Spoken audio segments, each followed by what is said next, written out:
세상에는 많은 직업이 있지만 사람들이 선망하는 직업은 따로 있죠. 그중 하나는 워라밸이 좋고 고용이 안정적인 공무원이 있을 겁니다.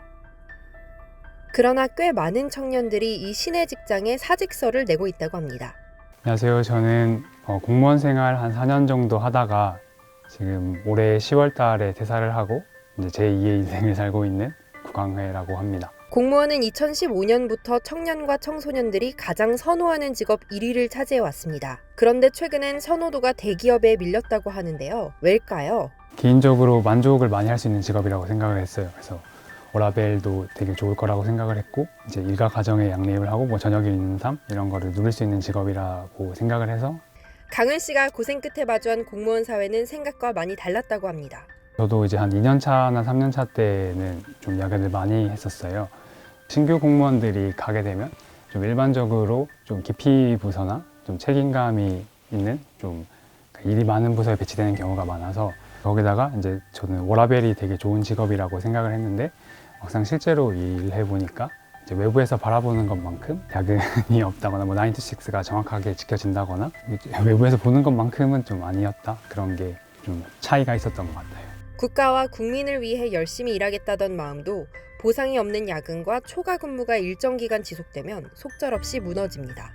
1시간 하면은 10,000원이 안 됐었거든요. 그것도 이제 한 달에 상한선이 정해져 있고, 근데 이제 대다수의 이제 저희 또래 애들은 뭐 돈을 더 준다고 야근을 하진 않거든요. 최대한 뭐 저녁에 이제 내가 하고 싶은 걸 하려고 하지, 지속적으로 이 직업에 만족을 하려면 내가 일을 더 열심히 하고 거기에 대해서 이제 돌아오는 뭐 보상이나 뭐 만족감이 계속해서 쌓여야 된다고 생각을 하는데, 일을 열심히 하면 할수록 더 많은 일들이 부과되고 더 뭐 기피하는 일들이나 책임 있는 일들이 일을 더 열심히 하는 사람들에게 부과가 되는 경우가 많기 때문에 전반적으로 내가 일을 열심히 하면 뭐 손해다라는 인식이 조금씩 퍼지다 보니까 그렇게 일을 열심히 하려는 사람들이 갈수록 적어지는 것 같고, 두 아이의 엄마가 돼 지난 7월 일을 그만뒀다는 진아 씨도 청년들이 공무원 사회를 떠나는 이유를 알 것 같다고 해요.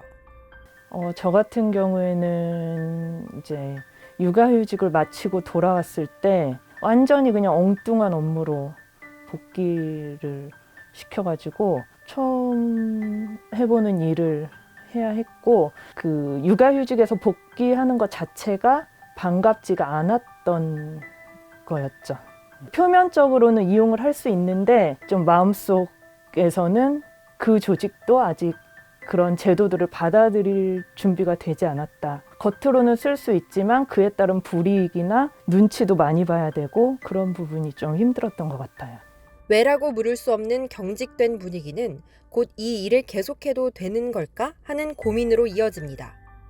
공무원들은 승진을 하거나 여러 가지에 있어서 평가가 굉장히 중요한 영향을 미치기 때문에 상사한테 무조건 잘 보여야 되고 상사의 말이 곧 법칙인 그런 분위기가 있어요. 대다수의 선배 공무원분들이 이제 해주시는 조언은 지금 조금만 참고 5년, 10년을 하면은 그래도 이제 먹고 살만하고 좀 괜찮아질 거다라는 말씀을 많이 하세요. 근데 뭐 그게 맞는 말일 수도 저도 있다고 생각을 하는데, 근데 이제 제가 개인적으로 느낀 거는 그냥 그 5년, 10년이라는 시간 동안 조금 더 내가 더 좋아하는 부분에서 더 좋아하는 일을 해서 내 역량을 키우는 게 내 앞으로의 삶을 봤을 때는 더 제 개인적으로 만족스럽지 않을까라는 생각이 많이 들더라고요. 이미 떠난 사람들 말고도 사직서를 마음속에 품고 때를 기다리는 청년들도 많은데요. 이들이 지금의 자리에서 행복할 수 있는 길은 정말 없는 걸까요? 결국은 그 사람이 바뀌고 그 분위기가 바뀌어야 되는 수밖에 없는 것 같아요. 아무리 법을 들이밀고 제도를 들이밀더라도 그거를 받아들이지 않으면 아무 소용이 없을 것 같아요. 보상 같은 경우에는 이게 국민의 세금으로 이루어지는 거다 보니까 너무 명확하게 한계가 정해져 있고요. 저도 이제 공무원 직업을 하면서 제가 뭐 글을 쓰거나 영상을 만들거나 이런 거를 병행했을 때 되게 삶의 질이 올라간다고 해야 되나? 그래서 이제 그런 부분에서 조금만 지금 이제 특히 새로 들어오는 이 MZ세대 공무원분들에게 자율성을 조금 더 주면은 조직이 더 건강한 모습으로 갈 수 있지 않을까? 개인적인 생각은 하긴 합니다.